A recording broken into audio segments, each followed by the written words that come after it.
నమస్తే, నేను జర్నలిస్ట్ అక్షిత్.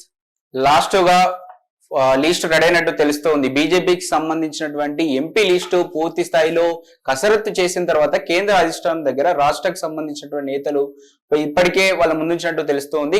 గతంలో చూస్తున్నట్టయితే బీజేపీ చాలా రోజుల నుంచి ఫోకస్ చేస్తుంది 10 సీట్ల పైన. ఇంకంటే తెలంగాణలో ఏదైతే 14% రిజల్ట్స్ సాధించారో ఎమ్మెల్యే ఎలక్షన్ లో, దానితో పాటు అదే జోస్తో 10 సీట్లను తెలంగాణలో గెలవాలనే ఉద్దేశంతో ఫోకస్ చేస్తా ఉంది. ఇప్పటికే విజయ సంకల్ప యాత్రకు ఇప్పటికే జనంలోకి పోతా ఉంది. పెద్ద ఎత్తున ప్రచారంలో పాల్గొంటూ ఉన్నారు. సంబంధించినటువంటి లోకల్ లీడర్స్ తో పాటు జాతీయ స్థాయి లీడర్స్, రాష్ట్ర స్థాయి లీడర్స్ మొత్తము ఫుల్ ఫోకస్ గా పనిచేస్తూ ఉన్నారు. ఇదే సందర్భంలో ఇక్కడ అంటే కాన్స్టిట్యున్సీ వైపు గా, అంటే ఇంతకుముందు ఏదైతే గతంలో ఎమ్మెల్యే ఎలక్షన్ లో ఏదైతే లేట్ చేశారు, క్యాండిడేట్ విషయంలో లిస్ట్ చేయడంలో లేట్ చేసినటువంటి స్థానికకు సంబంధించినటువంటి నేతలు ఇప్పుడు కొంచెం ముందుగా ఇక్కడ ఎంపీ ఎలక్షన్ లో తొందరనే లిస్ట్ ప్రకటించే అవకాశం కనిపిస్తుంది. అదే తరుణంలో ఇప్పటికే ఆ లిస్ట్ మాత్రం కొన్ని పేర్లు మాత్రం ఫైనల్ అయినట్టు తెలుస్తా ఉంది. ఒకసారి గత ఫైనల్ అయినటువంటి లిస్ట్ ఎవరు, వాళ్ళకు ఎక్కడి నుంచి పోటీ చేస్తారు ఒకసారి చూద్దాం. అదే ఇక్కడ మెయిన్ గా చూసుకున్నట్టయితే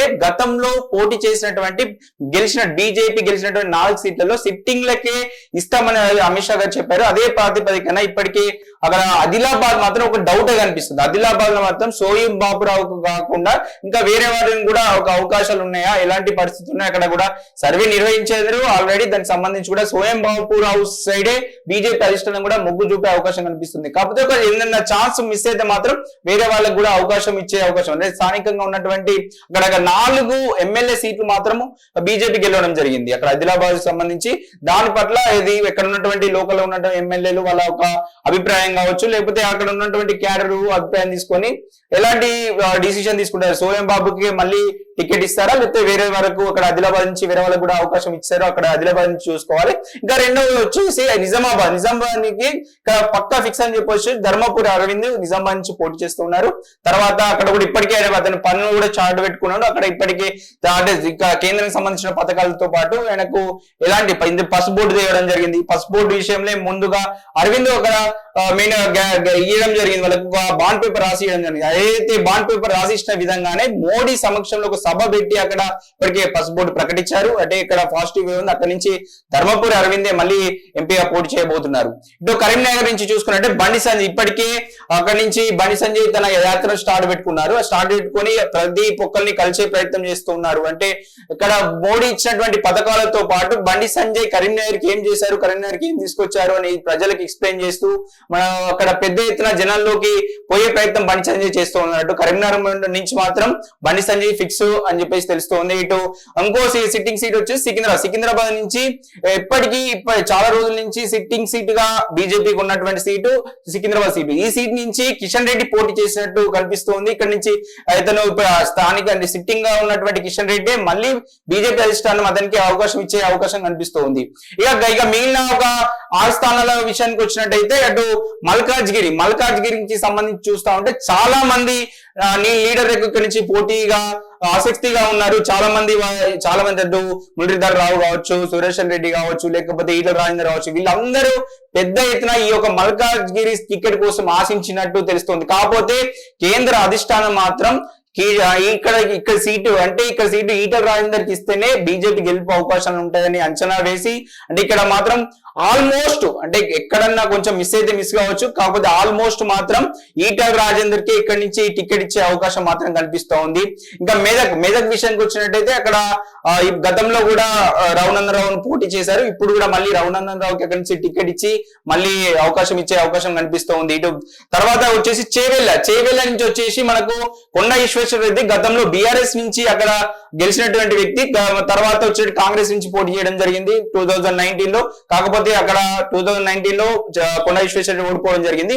ఈసారి మాత్రం బీజేపీలో చేరిన తర్వాత మొట్టమొదటిసారి ఇక్కడ కొండ విశ్వేశ్వరరెడ్డికి అంటే ఇక్కడ చేవెళ్ళ టికెట్ పార్టీ కన్ఫర్మ్ చేసినట్టు కనిపిస్తుంది. అంటే అక్కడ సీనియర్ గా చెప్పుకోవచ్చు, లేకపోతే ఆర్థికంగా కావచ్చు, అన్ని రకాలుగా కావచ్చు, ఒక లోకల్ కావచ్చు, చాలా అనుకోగా ఉండే వ్యక్తి, నెమ్మదైన వ్యక్తి అని చెప్పేసి ఇక్కడ చేవెళ్ళ కూడా 100% కొండ విశ్వేశ్వరరెడ్డికి కన్ఫర్మ్ అయింది తెలుస్తుంది. ఇంకా మిగిలిన వచ్చినటువంటి భువనగిరి టికెట్ కూడా అక్కడ ఏదైతే బీఆర్ఎస్ పార్టీ ఎంపీగా పనిచేసి ఇప్పుడు వచ్చేసి బీజేపీలో చేరినటువంటి బూర నరసయ్య గౌడ్ కూడా ఆ టికెట్ కన్ఫర్మ్ అయినట్టు తెస్తుంది. ఇక్కడ చాలా మంది కూడా ఇక్కడ నుంచి పోటీలో ఉన్నారు, కాకపోతే బూర నరసయ్య గౌడ్కి టికెట్ కన్ఫర్మ్ అయినట్టు తెలుస్తుంది. ఇక తర్వాత వచ్చేసి మహబూబ్ నగర్ నుంచి అతి కొద్ది స్వల్ప మెజార్టీతో ఓడిపోయినటువంటి గతంలో 2019 లో DKR ఇక్కడ బీజేపీ నుంచి పోటీ చేయడం జరిగింది. చాలా తక్కువ మెజార్టీతో ఇక్కడ నుంచి ఓటమి పాలు చెందడం జరిగింది. మళ్ళీ DKR అంటే అతను ఎమ్మెల్యే ఎలక్షన్ అప్పుడు ఎమ్మెల్యే టికెట్ ఇచ్చినప్పటికి కూడా తను ఎమ్మెల్యే కాదు, నేను ఎంపీగానే పోటీ చేస్తా అనే ఒక విషయం మాత్రం చెప్పినట్టు తెలుస్తుంది. దాని తర్వాత ఇప్పుడు అక్కడి నుంచి DKR మళ్ళొకసారి అవకాశం ఇచ్చే యోచనలో మాత్రం కేంద్ర అధిష్టానం ఉన్నట్టు తెలుస్తూ ఉంది.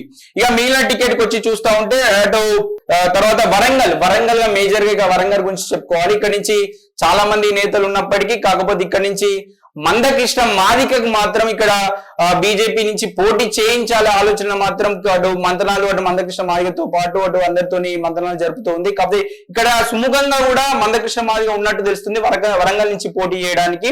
అంటే చాలా మంది ఉన్నప్పటికీ మందకృష్ణ సైడ్ ఎందుకు కేంద్ర అధిష్టానం మొగ్గు చూపుతుంది అంటే ఇటు ఎస్సీ వర్గీకరణకు సంబంధించి ఒక పెద్ద ఎత్తున మొన్ననే అక్కడ నుంచి ప్రధాని ఇప్పటికే దాని మీద ఫోకస్ పెట్టారు. దానికి సంబంధించి వర్గీకరణ చేయాలనే మేనిఫెస్టోలో కూడా పెట్టే అవకాశం, అదే మొన్న వచ్చినటువంటి మేనిఫెస్టోలో పెట్టిరు.